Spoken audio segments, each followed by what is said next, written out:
Bienvenue, welcome und willkommen à Almendra Scaling Radical Impact. Vous reconnaîtrez sûrement la chanson si je dis Take me to the magic of the moment on a glory night where the children of tomorrow dream away in the wind of change. Un morceau qui a écrit l'histoire et qui continue de l'écrire. Une chanson qui est devenue un symbole de paix et qui plus tard a elle-même fait partie du débat politique. Wind of Change des Scorpions, un groupe allemand au succès international. Je suis Merle Becker et avec Bernard Lecuivre, je parle avec des personnes partout en Europe qui rendent le changement possible. Par les mots, par les actes, par la musique. Et je suis ravie, mais vraiment ravie, de parler aujourd'hui avec l'homme qui a écrit et réécrit Wind of Change, Klaus Meine des Scorpions. L'enregistrement qui suit est la version française de l'original. Mille merci à Donia François pour la synchronisation. Klaus, t'as écrit Wind of Change. Combien de fois te demande-t-on de siffler ce morceau? Auch das hält sich eigentlich in Grenzen, das ist okay. Ça va encore, ça m'arrive, disons. Es ist ja auch keine große Mais Sache. c'est pas si grave de siffler quelques notes. Est-ce que tu pourrais le faire pour nous? Pour toi? Oui. Pour vous? D'accord. Okay. Natürlich ganz wichtig, Bon, dass c'est man toujours très important de s'humecter les lèvres. Okay, ich probier's mal. Je me lance.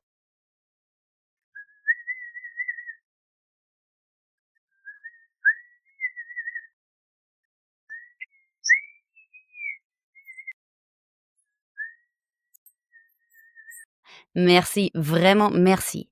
T'as écrit cette chanson en 1989, inspirée par le Moscow Music Peace Festival.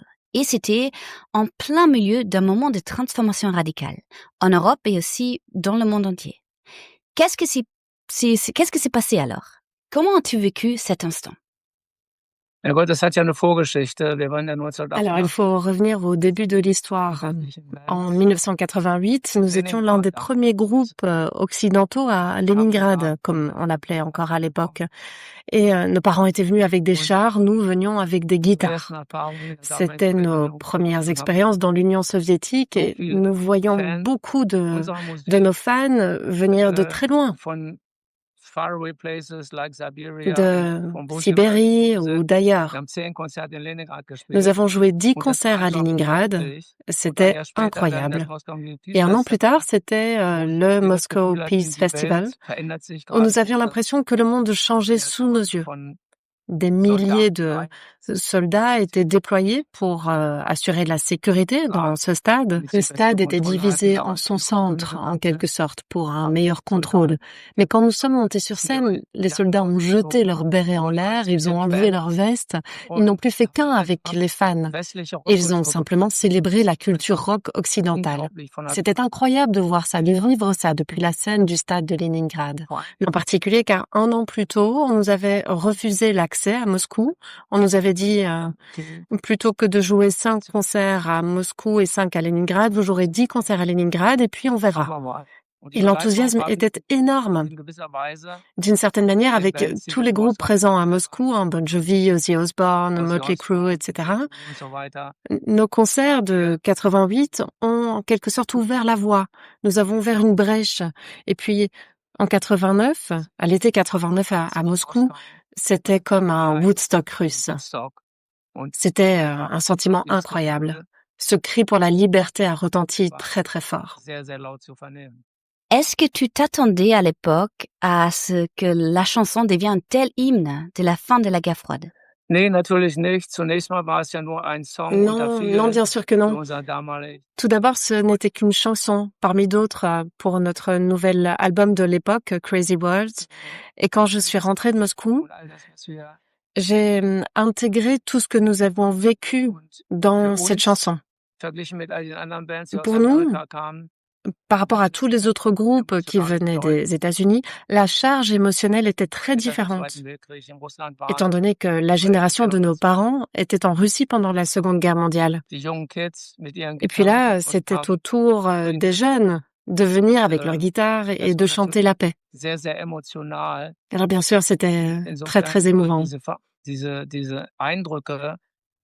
Ces impressions que l'on a ensuite retravaillé, ont fait naître cette chanson. Cette chanson est presque apparue d'elle-même, en quelque sorte. Alors oui, je me suis mis à siffler, à siffloter, simplement parce que je n'avais pas de guitare sous la main. J'aurais peut-être pensé à un riff cool en plus, mais c'est pas sûr.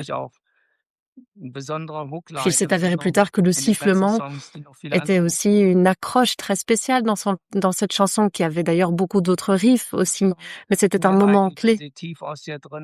Les meilleures chansons naissent quand elles viennent de l'intérieur, de très loin, et qu'elles expriment simplement ce que vous ressentez, ce que vous avez vous-même vécu. Et nous étions là, à Moscou, pour ce moment de bascule qui s'esquissait en 89. Nous étions en plein dedans. Nous avons vu qu'il y avait quelqu'un au Kremlin, Mikhail Gorbatchev, qui ouvrait grand la porte. Ce qui ne semblait pas encore possible en 1988, à savoir jouer un concert à Moscou, devenait alors possible en août 89. Et des centaines de milliers de fans qui étaient surexcités, qui ont chanté nos chansons, qui connaissaient toutes nos chansons. Et bien sûr, il ne faut pas oublier que de nombreux fans sont venus du bloc de l'Est, de Roumanie, de Bulgarie, et bien sûr aussi de l'ex-RDA, où nous avons essayé de jouer pendant de nombreuses années sans jamais obtenir la permission de jouer à Berlin-Est. Et c'est pour ça que de nombreux fans sont venus à Moscou pour nous voir sur scène. Et oui, c'était à l'époque exactement comme je l'ai écrit dans la chanson. C'était l'impression, après toutes ces années de guerre froide, l'impression très émouvante que nous nous tendions la main, que nous comblions les fossés et que nous marchions ensemble vers un avenir pacifique. Et tu dis que les plus belles chansons naissent quand on les écrit à partir de l'émotion, de ce qu'on ressent vraiment. Mais ce n'est pas seulement ce que vous avez ressenti, c'est aussi manifestement ce qu'une génération entière a reconnu comme émotion, comme sentiment, comme fraternité que vous avez capté. Quelle place joue la musique dans tel processus? À quel point est-il important d'avoir une musique commune quand on veut créer une communauté et une démocratie? Il vaut toujours mieux chanter ensemble que de se tirer les uns sur les autres. Et je pense que la musique, la culture jouent un rôle très important dans la cohésion d'une société.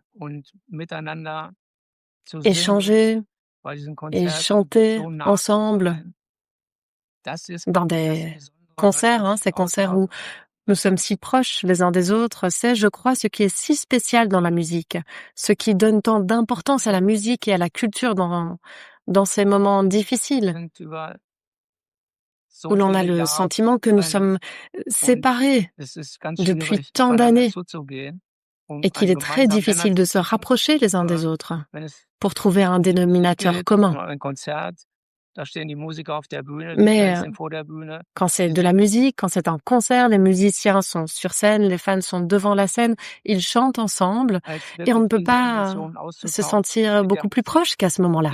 C'est un réel échange d'émotions où la musique va toucher les fans en plein cœur, grâce à une langue que tout le monde semble comprendre. C'est ce qui s'est passé quand, pendant de ces jours de congé avant les concerts à Moscou, nous sommes descendus sur la rivière Moskova avec un bateau à vapeur jusqu'au parc Gorki, avec tous ces groupes des États-Unis, d'Angleterre, de Russie, d'Allemagne. Il y avait des gens de NTV, des managers d'Angleterre et des États-Unis. Donc c'était un peu mon idée à l'époque, le monde entier réuni dans un bateau. Tout le monde parle la même langue, la musique. Et c'était comme ça pour tous les concerts. Nous avons joué presque partout pendant toutes ces années, après le Festival pour la paix de Moscou, pendant des décennies entre Saint-Pétersbourg et Vladivostok. Et nous avons accumulé tant d'expériences, tant de souvenirs positifs des fans russes.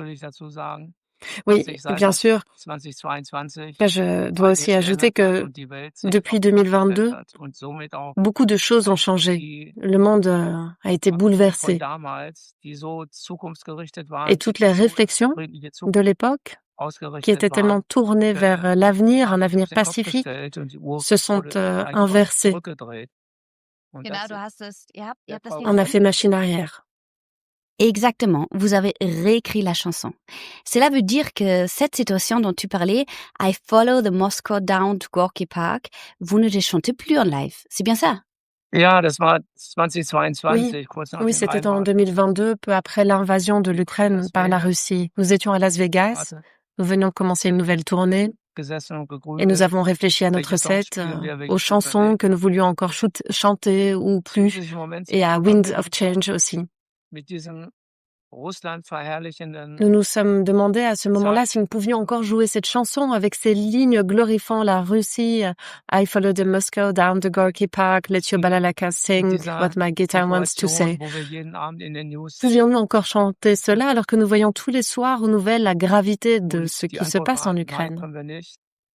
Et la réponse était non, nous ne pouvons plus chanter ces paroles. Soit nous ne chantions plus du tout cette chanson, soit nous adaptions les paroles. Et j'ai décidé de créer de nouvelles paroles qui expriment une solidarité envers l'Ukraine. Et comment le public a-t-il réagi? La réaction a été formidable, car tout le monde a compris ce que nous voulions dire. Les fans l'ont compris partout, pas seulement aux États-Unis, mais aussi en Europe, partout. Ils ont chanté avec nous ces nouvelles paroles. Oui, que peut-on faire si une chanson qui, au fil des années, en plus de 30 ans, est toujours aussi pertinente, si importante pour autant de personnes? Que doit-on faire? Alors bien sûr, il y a beaucoup de personnes qui ont critiqué aussi ce que nous avons fait, qui nous ont demandé comment nous pouvions changer ces paroles emblématiques, Follow the Moscow. Bon. Je crois que ce texte est né à l'époque dans un contexte particulier. Il n'a pas été inventé. C'était le fruit de ce que nous avions réellement ressenti de notre vécu. Et quand la situation change si fondamentalement et que l'on voit tant de gens mourir chaque jour dans une guerre insensée, on ne peut plus chanter une telle chanson en toute insouciance. Il nous fallait y reprendre une déclaration de solidarité avec l'Ukraine. C'est clair, une chanson d'amour classique, un love song, peut être chantée toujours et partout, parce que l'amour existe toujours et toujours beau. Mais dès qu'une chanson devient politique, il faut sans doute être prêt à l'adapter et à réfléchir à la manière dont le message a peut-être changé. Oui, je crois. Oui, nous n'avons jamais été un groupe politisé.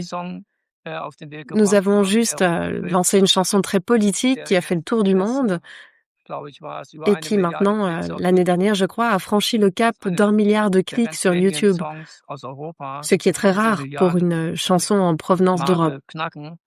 Et cela prouve que ce message est toujours d'actualité, aujourd'hui peut-être plus que jamais, que nous aspirons tous simplement à la paix, à la liberté.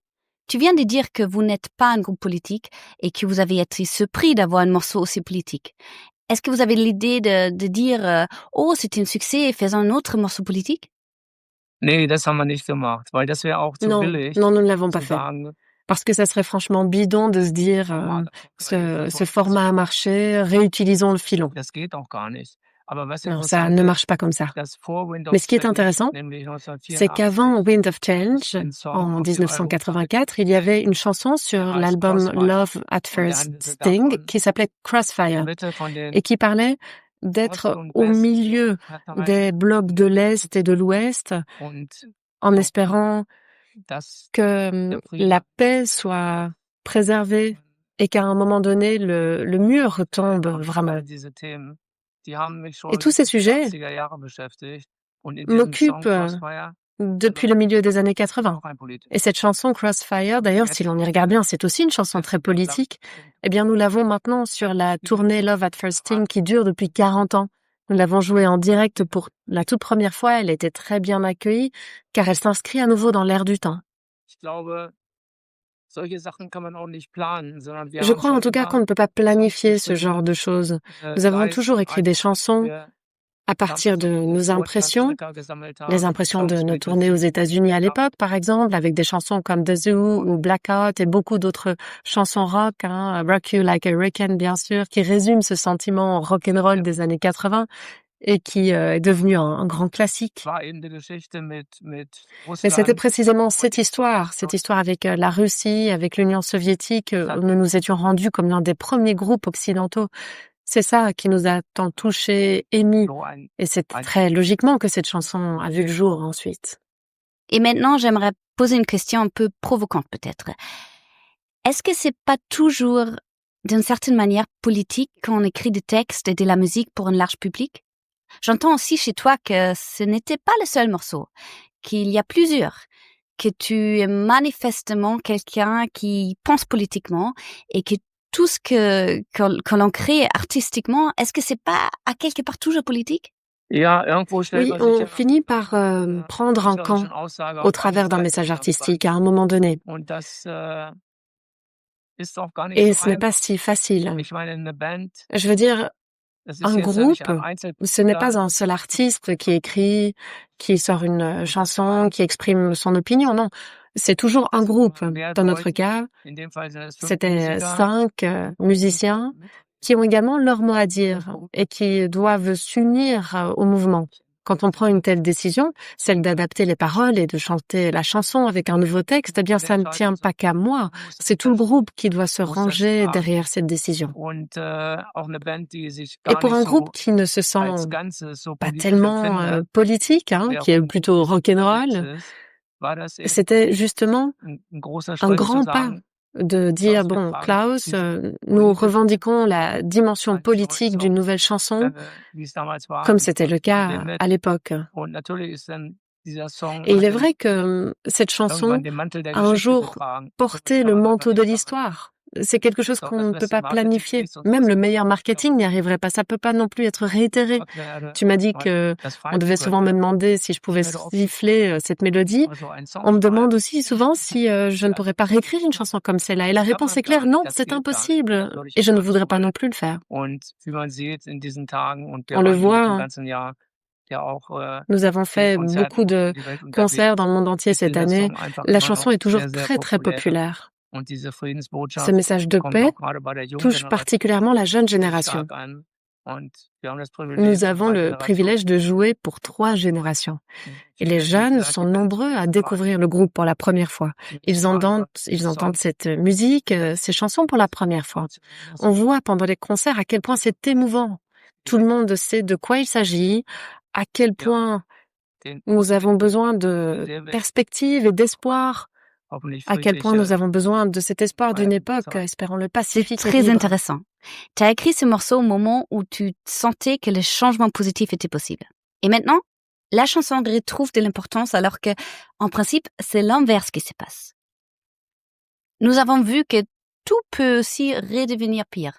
Les fronts peuvent se durcir. L'agression contre l'Ukraine, mais aussi d'autres polycrises dans lesquelles nous sommes. Et les années 90 étaient une période plus paisible que celle d'aujourd'hui. Et c'est justement maintenant que la chanson semble reprendre du vent, le Wind of Change. C'est aussi aujourd'hui plutôt l'espoir de Wind of Change qui, pour l'instant, n'est pas là. Contrairement à 89 où vous l'avez vraiment senti. C'est vent du changement. On espère que le vent tournera à nouveau. 35 ans après la réunification, au début du mois d'octobre, il y a toujours des programmes officiels. Et notre chanson est réapparue sur la liste des chansons qui sont chantées dans 250 endroits, institutions partout en Allemagne.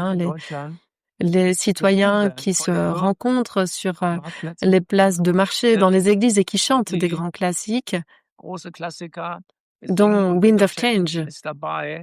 Cela montre que cette chanson est entrée dans le patrimoine culturel. Et je crois que pendant longtemps, quand nous ne serons plus là, les gens la chanteront encore. Mais vous aussi, vous avez de l'endurance. Vous êtes toujours sur scène, vous écrivez toujours, vous chantez toujours, vous jouez toujours. Quand tu penses à ces 60 années, qu'est-ce que t'a motivé à continuer encore et encore? Bon, c'est une grande chance de trouver des musiciens, des co-musiciens avec lesquels on crée un groupe dont le fondement même est l'amitié. Et si cette amitié dure non pas 5 ans, mais même 10 ans, peut-être plus encore, alors c'est tout simplement génial. Évidemment, ici, je parle de Rudolf Schenker qui a fondé le groupe en 65. J'y suis arrivée quelques années plus tard. Et cette année, nous fêtons les 60 ans de Scorpions. C'était une grande chance de s'être retrouvés, et puis dans les années 70, d'avoir grandi comme équipe d'auteurs-compositeurs, d'avoir créé tant de chansons.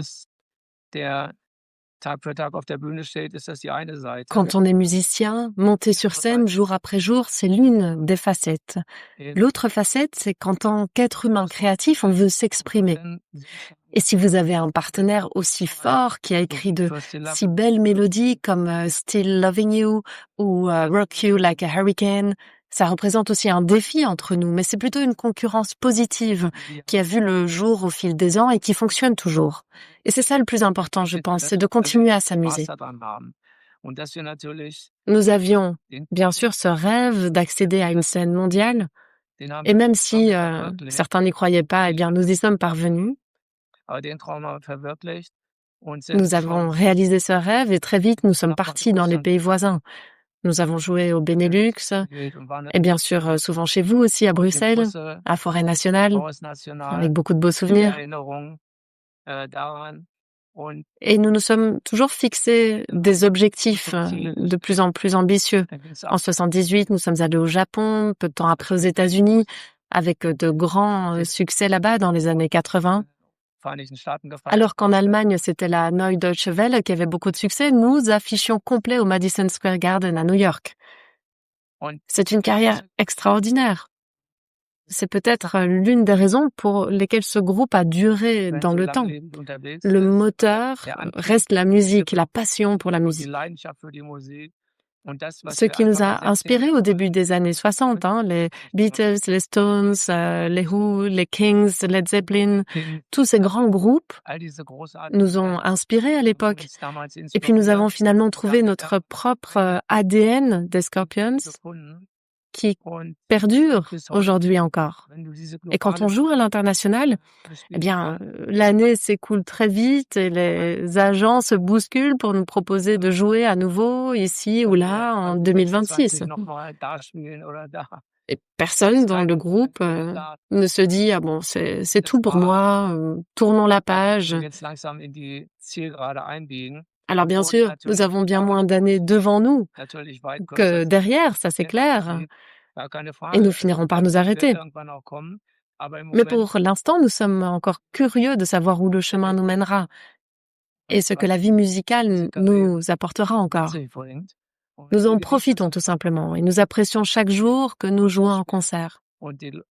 C'est cette magie dont nous avions parlé tout à l'heure, cette magie de la musique qui rassemble les gens, qui construit des ponts entre eux. Ça, c'est essentiel. Et nous l'avons souvent vu, y compris au Moyen-Orient où la situation est tellement difficile en ce moment. Nous avons toujours vu, quand nous jouions à Tel Aviv ou à Beyrouth, les gens étaient devant la scène et ils chantaient tous les mêmes chansons de tout leur cœur avec les mêmes émotions. De notre point de vue, de musiciens naïfs, nous sommes en quelque sorte tous très connectés et nous réagissons de façon très similaire aux émotions, à la musique. Nous chantons ensemble. Et puis le soir, quand on regarde les infos, le monde est à nouveau très différent. Mais en tant que musicien, peut-être aussi parce que nous sommes un groupe allemand. Et donc, en raison de notre histoire allemande, nous avons toujours cherché une façon de nous connecter à la scène musicale internationale, aux artistes internationaux. Nous voulions être vus sur un pied d'égalité avec tous ces grands groupes anglais et américains. C'est l'une des raisons pour lesquelles nous avons décidé de chanter en anglais. Même si notre anglais n'était pas si bon dans les premières années, certains disent encore que c'est toujours le cas. Mais bon, tous ces disques de platine, entre-temps, prouvent que c'était pas si mal. Notre idée était d'être sur un pied d'égalité avec les musiciens internationaux. Bruce Springsteen a chanté Born in the USA avec le drapeau américain fièrement agité. Quand nous avons grandi dans les années 50, 60 en tant qu'Allemands, nous n'avions rien dont nous puissions être fiers. Alors nous avons cherché cette approbation, cette reconnaissance très tôt à l'étranger. Et je dois dire que la Belgique y a joué un grand rôle. Nous avons joué dans des clubs à Namur, à Liège, dans d'autres villes. Nous avons roulé avec notre bus tout branlant et puis nous avons fait vibrer nos fans. Nous avons reçu de super critiques et nous sommes rentrés chez nous en Allemagne le torse bombé de fierté. Nous savions que nous étions sur la bonne voie. Nous nous sommes fixés de plus en plus d'objectifs que nous avons atteints.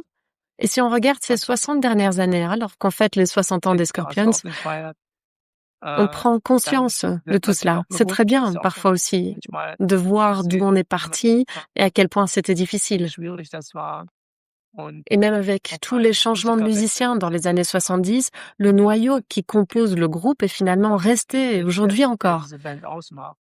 Et on s'amuse tout simplement ensemble à faire de la musique, à écrire des chansons, à être sur scène. Tu viens de dire que vous étiez peut-être naïf, que vous étiez des musiciens naïfs, mais peut-être que c'est moins naïf de suivre votre chemin et de croire que la musique relie, que l'humanité relie, plus que ce nationalisme éternel et cette confrontation. Je crois que les personnes qui sont devant vos scènes reflètent probablement beaucoup mieux la réalité que les responsables politiques qui, malheureusement, se tirent des sous nouveaux. Alors peut-être que vous êtes bien plus proche de la vérité que ce que les informations nous laissent parfois de croire. Ja, das ist mit Sicherheit so. Oui, c'est tout à fait ça. Man kann den Menschen ja auch nicht viel näher kommen. On ne peut pas se sentir beaucoup plus proche des gens que lorsqu'ils sont devant notre scène, et qu'ils soient 10 000, 100 000, peu importe leur nombre. D'ailleurs, moins il y a de gens, plus le lien est direct et intense. Quand on joue dans un petit club, par exemple, c'est alors très, très proche, très fort. Pour moi, c'était toujours plus difficile d'être sur scène dans un petit club que devant une grande foule. Ce sont deux choses complètement différentes, qui sont toutes deux super, mais quelque part, il faut faire passer le message dans un cas comme dans l'autre. Et je pense que pour nous, en tant que rockstar, comme on nous appelle, avec toutes les techniques de production qui existent aujourd'hui, les magnifiques lumières LED et tout ce qu'on peut ajouter sur scène. En réalité, on a parfois besoin de beaucoup moins pour atteindre les gens. Parfois, il suffit d'un sourire sur scène, d'avoir un contact visuel et d'entrer en connexion avec les fans. Parfois, il suffit d'un sourire. C'est plus fort qu'une énorme production. C'est magnifique, Klaus. Une toute dernière question. Est-ce qu'il y a une chanson, et c'est pas nécessairement une chanson de The Scorpions, mais peut-être, ça peut être aussi une toute autre chanson. Est-ce qu'il y a une chanson qui te motive personnellement les jours où tu as du mal à avancer, où tu te doutes, peut-être à cause de la situation mondiale ou même de toi-même? Quelle chanson écoutes-tu alors? Es gibt mehrere Songs. Also wenn ich so in die Vergangenheit eintauche. Alors si je plonge dans le passé, je peux vraiment tout écouter des Beatles. Ça nous ramène tout simplement à cette époque au début des années 60. Simplement un sentiment formidable. Mais il y a aussi bien sûr Stairway to Heaven, Led Zeppelin, Child in Time, Deep Purple. Je suis moi-même plutôt romantique. Donc souvent, mes chansons sont plutôt des ballades. Et puis, Rudolf vient y ajouter une bonne dose de rock. Nous sommes donc toujours très bien complétés, lui et moi. Rudolf disait toujours, Klaus, c'est le gars romantique, moi je suis le guitariste rock. Et ça s'est bien complété au fil des années. Il n'y a rien de mal à ça d'ailleurs. Mais ce que tous ces groupes ont en commun, tous ceux que j'ai mentionnés, Beatles, Led Zeppelin, ce sont leurs chansons mélodiques. Leurs mélodies sont ultra puissantes. C'est toujours ça qui m'a le plus attiré. Peut-être que Rudolf a un peu plus des Stones, qui sont plus du côté du blues. Nous nous sommes bien complétés. Et est-ce que tu as une chanson préférée des Beatles? Parce que nous avons une playlist où nous mettons les morceaux qui nous sont recommandés, ceux qui peuvent motiver les gens. Quelle chanson des Beatles devrait figurer sur cette playlist? The Long and Winding Road. The Long and Winding Road. Ça, c'est pile dans notre sujet. Super, on la mettra. Merci Klaus pour ton temps, pour votre musique, pour votre courage et pour cette conversation et surtout pour le rappel que la musique est bien plus que du son ou de l'art. Elle peut transformer une société et rassembler des personnes, parfois même avec un sourire. Danke dir, Klaus. Vielen Dank. Vielen Dank. Si cette conversation vous a inspiré, partagez l'épisode et suivez Almendra Scaling Radical Impact. Et regardez aussi la playlist avec les chansons motivantes pour que si vous traversez une mauvaise passe, vous puissiez en sortir rapidement. Parce que le changement commence par une histoire ou aussi par une chanson.